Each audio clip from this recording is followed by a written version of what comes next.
Chères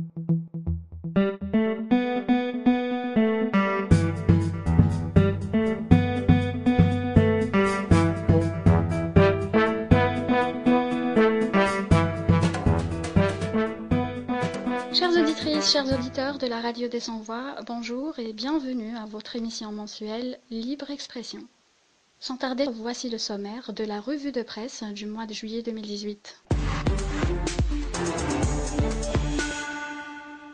Le quotidien d'Oran du 3 juillet 2018. Bureau des droits de l'homme de la DGSN, plaidoyer pour plus de prérogatives. Algérie patriotique du même jour, droits de l'homme et liberté d'expression, ce que l'Algérie doit impérativement changer selon Amnesty International. Dans le même journal, le mouvement d'opposition Mouatana veut lever l'interdiction de manifester dans la rue.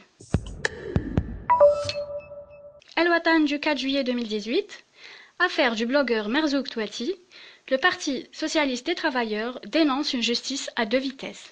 Dans le même journal, interdiction des marches et des manifestations pacifiques, le mouvement Mouatana veut saisir le Conseil constitutionnel. Al-Watan du 5 juillet 2018, 56e anniversaire de l'indépendance de l'Algérie, Raj tentera de faire le bilan à l'occasion d'un séminaire. Algérie patriotique du 5 juillet 2018, l'état des libertés publiques en Algérie, le cri de colère d'une militante algérienne devant les membres du Comité des droits de l'homme de l'ONU. TSA Algérie, du 6 juillet 2018, droits de l'homme en Algérie, l'ONU s'interroge sur la dissolution du DRS. Algérie Focus du 7 juillet 2018, selon le Comité des droits de l'homme de l'ONU, l'Algérie justifie des dépassements par la lutte antiterroriste. Al-Watan du 8 juillet 2018, l'Algérie devant les juges du Comité des droits de l'homme.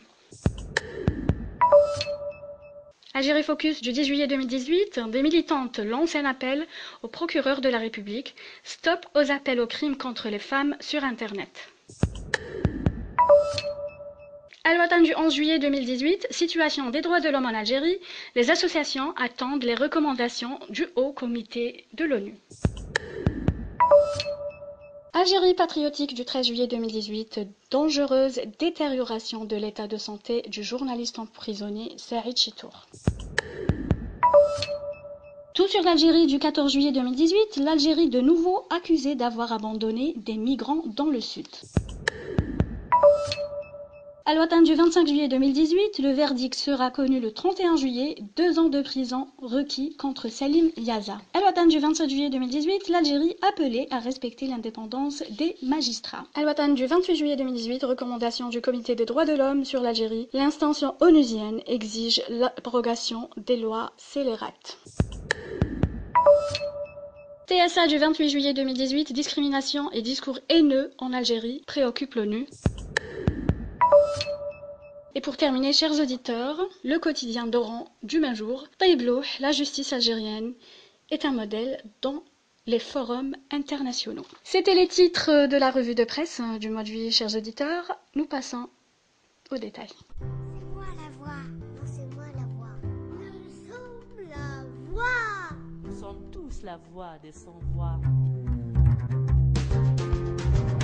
Le directeur des programmes de l'Organisation internationale de la réforme pénale pour la zone du Moyen-Orient et d'Afrique du Nord, Mohamed Shabana, a plaidé pour l'élargissement des prérogatives du Bureau des droits de l'homme au sein de la DGSN, créé l'an dernier, sous l'ère de l'ex-directeur général de la police, le général Abdelghani Hamel Dini, récemment de ses fonctions. Intervenant le 2 juillet 2018 lors d'une session de formation sur la protection des droits des personnes durant la garde à vue au profit de la police judiciaire tenue à l'hôtel El Jazair, Mohamed Shabana a salué l'initiative relative à la création d'un bureau des droits de l'homme au sein de la DGSN qui a été inauguré en juillet dernier. Il a affirmé dans ce sens que la création de ce bureau et l'élaboration d'un code de déontologie policière qui consacre un chapitre au respect des droits de l'homme est un grand pas pour garantir la protection des droits de l'homme, que ce soit dans le milieu carcéral ou ailleurs. Mais il a préconisé l'élargissement des prérogatives de ce bureau, soit par l'installation d'annexes affiliées à ce bureau dans chaque sûreté à travers le pays, ou désigner un délégué qui sera chargé de recevoir et de traiter les plaintes à travers toutes les wilayas du pays. Une décentralisation qui permettra aux citoyens d'avoir un contact direct avec la police et d'une façon de les encourager à dénoncer toutes sortes de violations des lois garantissant les droits de l'homme. Bien que certaines informations relayées par la presse évoquent parfois des cas de dépassement et violation des lois dans le cadre de la détention préventive et la garde à vue, la présidente Madame Benzoulou Fafa Sidlkhder, présidente du Conseil national des droits de l'homme, a affirmé pour sa part que le Conseil n'a reçu aucune plainte du genre jusqu'à ce jour. Elle a justement lancé un appel à toute personne victime d'abus ou de dépassement à saisir le Conseil par courrier ou par fax, par mail ou en se déplaçant au siège du Conseil. En rappelant que lors de la garde à vue, la gendarmerie et la police judiciaire devront se soumettre à la loi et respecter les droits des personnes concernées. En précisant que la garde à vue, qui ne doit pas dépasser 48 heures sauf quelques exceptions, est sous le contrôle du procureur de la République et d'affirmer que la personne concernée a le droit de contacter sa famille, son avocat, demander une expertise médicale, le concerné peut même choisir son médecin. Elle a également affirmé que cette procédure est obligatoire pour les mineurs avec la possibilité de permettre aux personnes détenues de manger et de se reposer. La présidente du Conseil a réitéré son appel en affirmant que le Conseil est celui des droits de l'homme et pas seulement des Algériens. Elle a tenu à rappeler que le siège du Conseil est ouvert à toute personne qui se trouve sur le territoire algérien, y compris les migrants, et d'affirmer que le Conseil des droits de l'homme existe à travers ses délégations régionales qui sont au nombre de 5 où les délégués sont des membres du Conseil national. La présidente Fafa Benzoulou a affirmé que le Conseil des droits de l'homme qu'elle dirige a conclu un partenariat conformément à ses prérogatives avec Penal Reform International, une organisation non gouvernementale financée par l'ambassade du Royaume-Uni pour justement renforcer les capacités des officiers de la police judiciaire en Algérie et d'affirmer que nous avons entamé une série d'ateliers depuis le 24 mai dernier qui a commencé à Oran et qui se poursuit. La première secrétaire de l'ambassade du Royaume-Uni à Alger a affirmé que cette convention entre dans le cadre de la coopération continue entre les deux pays dans le domaine pénitentiaire et date de 2006, le Royaume-Uni contribue financièrement et techniquement à la formation, que ce soit du personnel de l'administration ou personnel pénitentiaire, en élargissant les sessions de formation aux policiers et aux gendarmes pour les aider à renforcer leurs capacités, notamment en matière de respect des droits de l'homme. La première secrétaire de l'ambassade du Royaume-Uni a exprimé sa satisfaction pour la prise en charge et le traitement humain réservé aux femmes, enfants, dans la prison de Roléa suite à sa visite sur les lieux.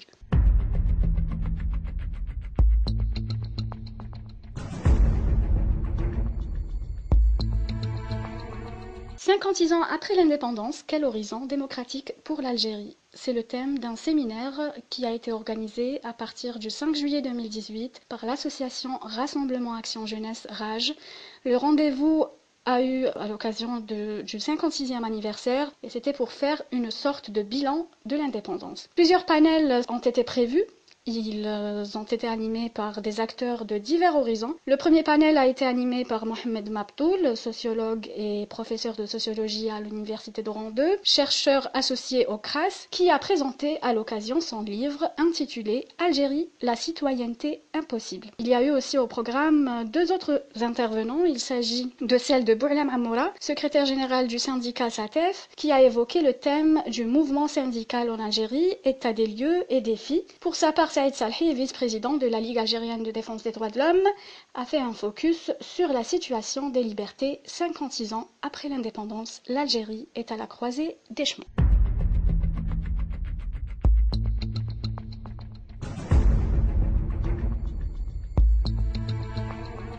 Malgré les interdictions, des partis de l'opposition veulent manifester dans la capitale. Les membres du groupe Mouatana, qui ont animé le 1er juillet 2018 une conférence de presse à Alger, tentent de contourner les interdictions de manifestations publiques. La loi leur interdit de saisir le Conseil constitutionnel. Pour cela, ils sont décidés de compter sur les partis de l'opposition présents dans le Parlement pour saisir le Conseil constitutionnel afin d'annuler deux dispositions qui empêchent les partis et syndicats de manifester dans la capitale et les grandes villes. La première disposition qu'ils veulent faire sauter est celle qui limite la possibilité de manifestation publique aux salles. Ils veulent nous enfermer s'est indignée Zoubida Assoul, porte-parole de Mouatana, qui a animé une conférence de presse au siège du parti Jil Jadid. La deuxième interdiction que l'opposition veut faire sauter est celle qui interdit les manifestations dans la capitale. C'est un décret fantôme, commente la conférencière, qui révèle que le décret exécutif pris le 18 juin 2001, après les manifestations dramatiques du mouvement citoyen de Kabylie le 14 juin de la même année, n'a jamais été publié dans le journal officiel. Or, la loi est claire. Il ne peut y avoir de condamnation sans texte de loi, rappelle Zoubida Assoul, juriste de formation. Pour sensibiliser les parlementaires, le groupe Mouatana a adressé des requêtes pour 6 groupes parlementaires, en plus des députés du RCD. Il s'agit du FFS, Parti des travailleurs, MSP, El Adala et les indépendants. Nous voulons les mettre devant leurs responsabilités, a-t-elle dit. En plus de cette initiative, Mouatana va élaborer à partir du 3 juillet 2018 une charte des valeurs pour exposer aux citoyens notre vision et notre projet pour changer le système, a indiqué la porte-parole. Parmi les points qui seront inclus dans cette charte, on peut citer notamment l'interdiction d'utiliser la religion pour des fins politiques.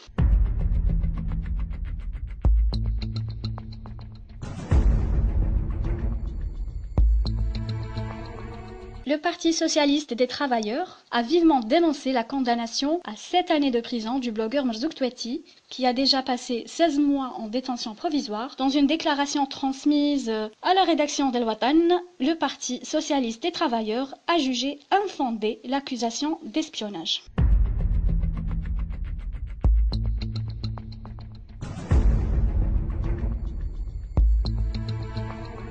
Près de 3 ans après le départ officiel du général-major Mohamed Mediane, dit Toufik, et la restructuration annoncée des services de renseignement algériens, les interrogations subsistent sur la dissolution réelle ou non du DRS. Lors de l'examen du rapport présenté par l'Algérie sur les mesures prises pour l'application du pacte international sur les droits civils et politiques, le 3 juillet 2018, à Genève, le Comité des droits de l'homme de l'ONU a demandé à la délégation algérienne conduite par Lozhar Soualem, directeur des droits de l'homme au ministère des Affaires étrangères, si le DRS a été dissous.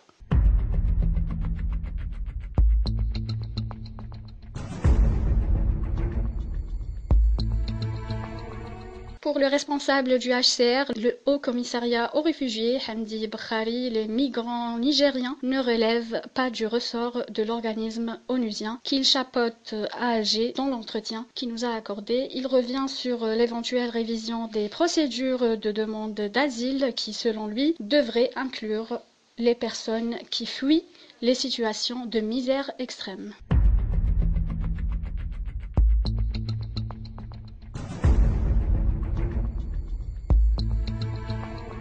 Le Comité des droits de l'homme de l'ONU recommande l'amendement de la Charte pour la paix et la réconciliation nationale. Selon lui, l'Algérie est de plus en plus mal vue par les instances internationales. C'était le cas le 6 juillet 2018 du Comité des droits de l'homme de l'ONU qui avait examiné le rapport initial présenté par Lozhar Soualem, directeur des droits de l'homme au ministère algérien des Affaires étrangères, sur les mesures adoptées par le pays pour mettre en œuvre les dispositions du pacte international relatif aux droits civils et politiques. Les experts du comité onusien ont exprimé des préoccupations s'agissant de la liberté de la presse et des organisations de la société civile suite à l'adoption de 2 lois qui estiment restrictives. L'un d'eux a relevé par ailleurs que le rapport présenté par le responsable algérien contenait un grand nombre de références au 3e apparaissent comme une mélodie cachée qui ne doit pas nécessairement justifier toutes les décisions prises par le pays en matière sécuritaire. Beaucoup d'entre eux ont aussi ouvertement critiqué la Charte pour la paix et la réconciliation nationale qui interdit tout recours à la justice, même dans les cas de dépassement des services de sécurité. Un texte de loi qualifié à de nombreuses reprises par le comité comme étant contraire aux dispositions du pacte international relatif aux droits civils et politiques. L'Algérie envisage-t-elle de réviser certaines dispositions de la Charte pour la paix et la réconciliation nationale qui interdisent toute poursuite contre les éléments des forces de défense et de sécurité? C'est demandé l'un des experts. Les membres du comité des droits de l'homme ont également posé des questions relatives à l'interdiction des manifestations dans la capitale.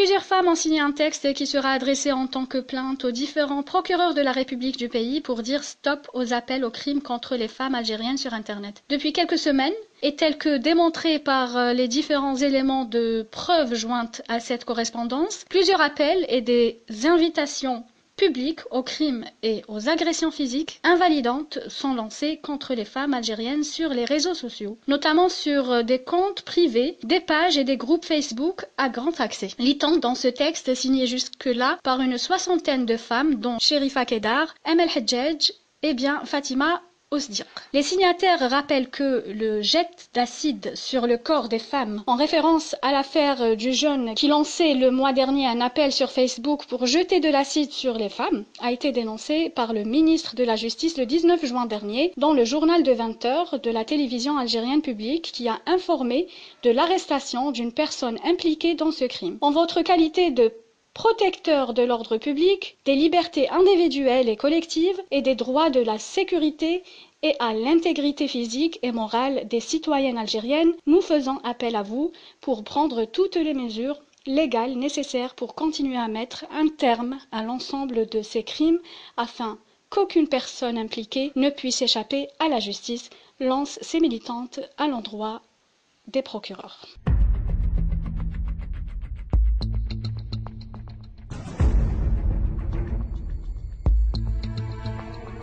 Les associations algériennes ayant pris part le 2 juillet à Genève à la 123e session du Comité des droits de l'homme de l'ONU attendent le verdict. Elles sont impatientes de connaître les recommandations de l'instance onusienne qui se penche actuellement sur l'examen des réponses du gouvernement algérien à l'ensemble des questions évoquées à l'occasion de ce rendez-vous. Le Haut Comité des droits de l'homme des Nations Unies, qui surveille l'application du pacte international relatif aux droits civils et politiques, a, rappelons-le, reçu le 3 juillet les réponses de la délégation algérienne conduite par Azhar Souelem, chargée de la question des droits de l'homme auprès du ministère des Affaires étrangères. Mais avant d'écouter les officiels algériennes, les membres du Haut Comité de l'ONU a donné la parole aux représentants des associations algériennes, dont la Coalition des familles des victimes des disparitions forcées, SOS Disparus, CFDA, Soumoud, Jazairuna, la Ligue algérienne de défense des droits de l'homme et RAJ. Ce dernier en reposer, selon Hassan Farhati, membre de SOS Disparus, qui était du voyage à Genève, toutes les questions concernant les atteintes aux droits de l'homme en Algérie. Le premier cas exposé lors de notre rencontre avec les membres du groupe de travail sur les disparitions forcées est celui des disparus et des personnes enlevées par les services de sécurité, explique-t-il. Rappelons que la délégation des associations a insisté sur la révision de certaines dispositions de la Charte nationale pour la paix et la réconciliation nationale. Dans ce sens, ajoute notre interlocuteurs, les intervenants ont dénoncé le harcèlement dont sont victimes les militants associatifs qui activent réellement sur le terrain. Ouvrir les charniers et les tombes sous X, les associations des victimes des disparitions forcées ont également demandé l'ouverture des charniers des années 90 et les tombes sous X. Nous avons expliqué que cette option pourrait soulager les souffrances de milliers de familles de disparus qui n'arrivent pas à faire leur deuil. Dit-il, selon lui, l'attitude des officielles algériennes est très étonnante. Outre la réponse du chef de la délégation qui reprend le refrain habituel selon lequel les disparus ont rejoint les maquis, certains responsables nous reprochaient d'avoir exposé le sujet à l'ONU. C'est le cas de l'ambassadeur d'Algérie à Genève qui nous a dit ceci: « Pourquoi êtes-vous venu jusqu'ici? On aurait pu régler le problème en Algérie. » Un représentant du ministère de la Justice nous a aussi expliqué qu'il était prêt à nous recevoir dans son bureau à Alger. Il fait mine d'ignorer que nous avons été empêchés à maintes reprises d'arriver au siège du ministère, précise encore Hassan Farhati. L'autre sujet qui a fait l'objet de discussions lors du rendez-vous de Genève est celui relatif à la composante du Conseil national des droits de l'homme qui, selon les associations, est désignée par l'exécutif. Poursuivant, les associations algériennes s'interrogent aussi sur le refus des autorités de ratifier la Convention internationale sur les disparitions forcées, signée pourtant en 2017 par l'Algérie.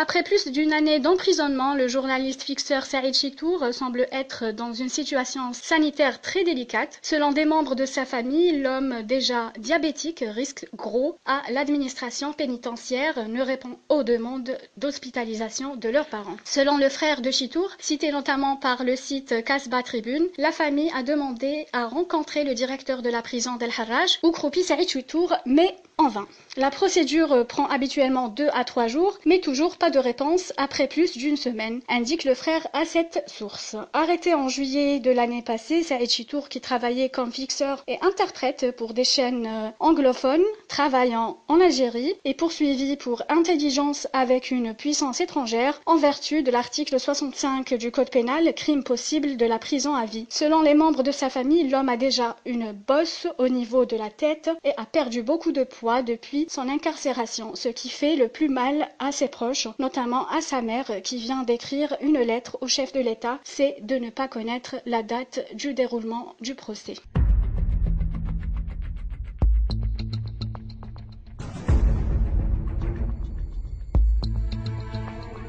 Prévu vendredi et samedi 21 et 22 juillet dans un hôtel à Oran, la 7e rencontre nationale de la plateforme Migration Algérie à laquelle la LADDH devait participer avec une quinzaine d'acteurs de la société civile en Algérie a été empêchée par les services de sécurité au motif d'absence d'une autorisation préalable pour une rencontre publique, indique la Ligue dans un communiqué rendu public ce dimanche 22 juillet 2018. Selon la LADDH, la tentative des organisateurs de la tenir au siège d'une association membre après la première interdiction a également échoué en raison du refus des services de sécurité et qui ont sommé l'association hôte d'annuler la rencontre sous peine de retombées administratives graves. Jamais un tel dispositif d'empêchement d'une rencontre d'échange interassociatif n'a été observé. Une véritable pression policière s'indigne l'ONG. Elle dénonce avec énergie cette interdiction alors même que les précédentes rencontres de cette plateforme se sont normalement déroulées à Alger, note le TEF. Contrairement au discours officiel, il devient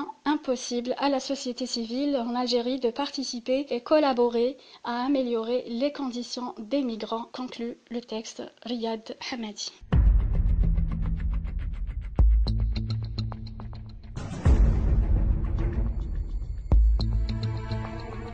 Le verdict sera connu le 31 juillet, 2 ans de prison requis contre Selim Yaza. L'avocat de la défense, Maître Kousseila Zerguine, a souligné que la publication pour laquelle est poursuivi son client remonte au 25 avril 2014, alors que la demande d'ouverture d'une enquête a été effectuée par le parquet le 9 avril 2018. Le procès du militant des droits de l'homme Selim Yaza s'est tenu le 24 juillet 2018 au tribunal de Gardaïa. Le parquet a requis contre le mis en cause 2 années de prison ferme et 100 000 dinars d'amende.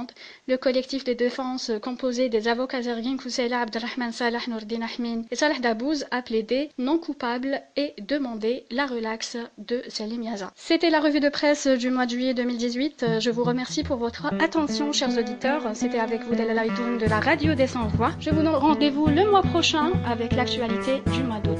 Au revoir.